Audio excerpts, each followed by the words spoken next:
Hello, everyone, and welcome back to another of my Introduction to series tutorial videos. This week, all about lane mathematics, or lane maths, or lane math, depending on what part of the world you are in. In this video, we will be introducing the concept of lane math, what it is, what it means, and how to use it to improve your freeways and even industrial areas or residential areas. So, first, what is lane math? Lane math is basic addition and subtraction of lanes, usually on a highway or freeway, corresponding with where those lanes are going. Here I have two examples of a theoretical freeway on and off ramp, although they don't actually go anywhere, one using lane math and one not. On the bottom highway here, you can see that by changing the middle lanes to two-lane highway and this to a one-lane, it forces this arrow here to turn to a right turn only. This prevents the traffic that is going through from interfering with the people who want to go off, and vice versa. You can see a nice clean break between the two. On the top example, I have made 3 lanes go into 3 lanes plus the off-ramp here. The exit lane here is both a throughput arrow and an off-ramp arrow. You can see that cars turning can interfere with cars going straight. This means that if you have a blockage down here at a traffic light or another intersection, it will now be interfering with some of your traffic that is trying to go through on the freeway. When creating an off-ramp, you can see that the direction arrows for each lane automatically change corresponding with where those lanes can go. This is the vanilla behavior. The same thing happens when you are merging on. The lane automatically goes to the right, as that's the only possible place it can go. If I change this highway here to a 2-lane highway, watch these arrows as they change to the new conditions. Now, the arrows have automatically changed so that all of the cars in the far right lane must exit, and the cars in the left 2 lanes must continue on. When entering a freeway, it is not the same in vanilla, as you cannot dictate which lane they enter from. However, I found that adding back the lane does tend to help the AI's behavior, and it gives more room for all of the cars to adjust to varying conditions. Let's look at an interchange where I haven't used lane mathematics, or haven't used it very well.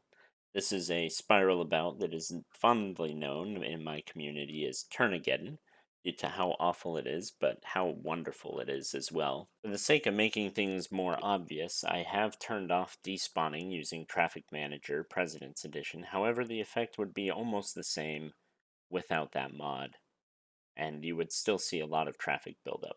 Notice how on the right hand side here I have 3 lanes splitting into 6 lanes, and then coming back with 3 more lanes.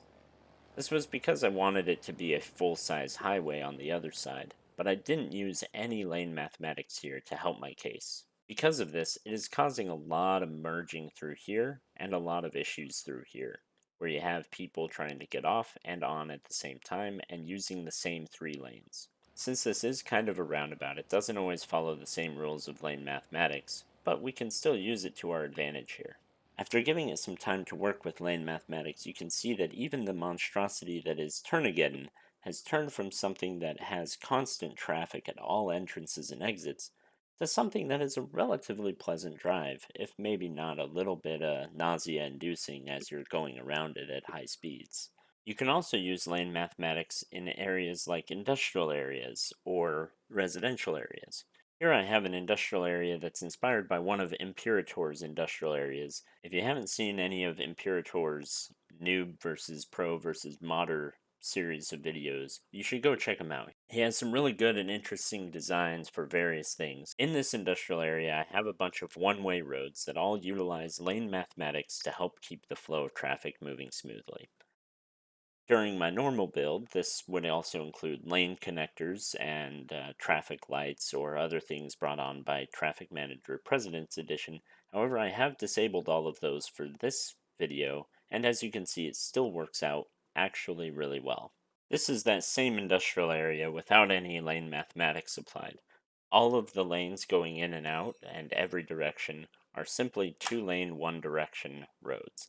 As you can see, it still works fairly well due to the robust design, but there is a lot more traffic building up on the left-hand side near the freeway. This is because these lanes do not have a smooth way to get in and out of the freeway, and instead have to make sure that this road is 100% clear, and they also have to know whether or not they're turning here. Now, if you apply lane mathematics and you have these lanes split apart and have one lane going that way and one lane going this way, then you won't have as much interference.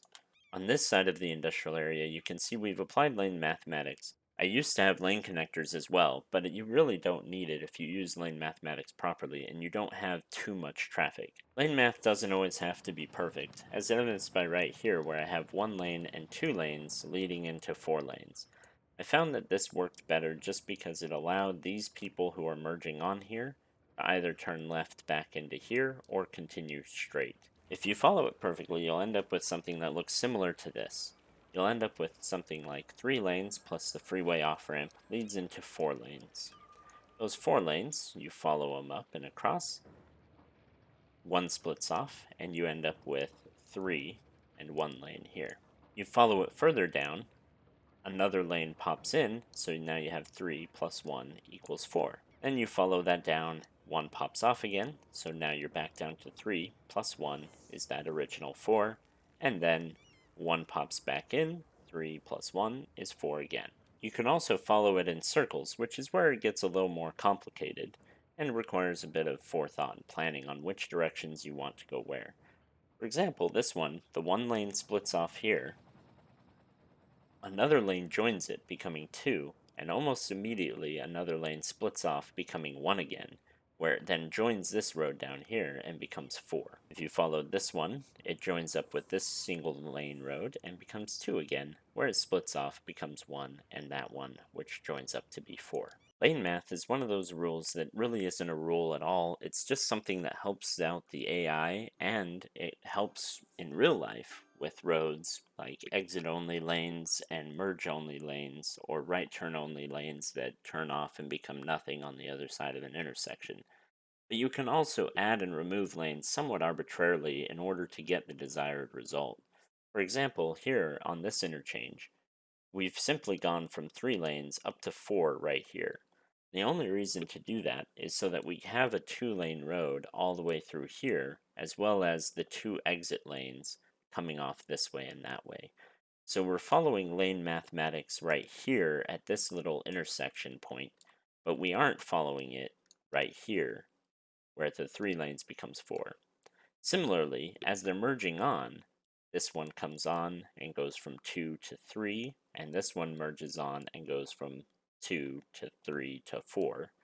But then right down here, I simply have them merge down to 3 again. You can get away with this because as long as you give them enough room to merge properly, you won't significantly slow down your traffic. However, give them no time to merge at all in reducing their lanes, such as this freeway intersection point where we have 2 lanes plus 2 lanes, 4 back down into 2, you'll end up with some serious backup.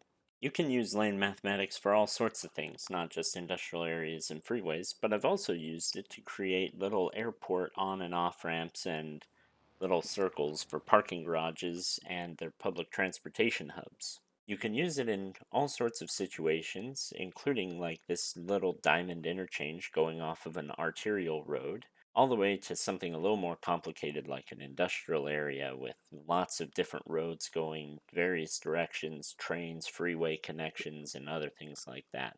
You can even use it somewhat in an example like this where you have 2 4-lane roads in a T-junction with a 6-lane road, and you add the 2 lanes going forward along with 1 lane going right from the 4-lane roads to add up to that 6-lane road, or giving things an extra turn bay that alleviates traffic by allowing traffic its own lane to go to the right or left, instead of using another lane dedicated for people moving forward. In short, and to summarize, lane mathematics is a handy tool but not a hard and fast rule to help you make your city look and run much more smoothly.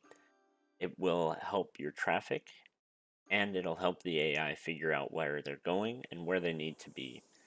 If you have a mod like Traffic Manager President's Edition, you can also use it along with the lane connector tools in order to force traffic to do exactly what you want in a way that makes your life and their life a lot easier. Well, that is it for today's Introduction to series tutorial video on lane mathematics. If there's something else you'd like to see me do an Introduction to video on, please leave a comment and let me know. Otherwise, I will see you in the next video. Hey everybody, I hope you enjoyed that video. If you do, Alfredo here says you should subscribe. Or maybe check out this video that YouTube recommends. Well, go on. Why don't you do it?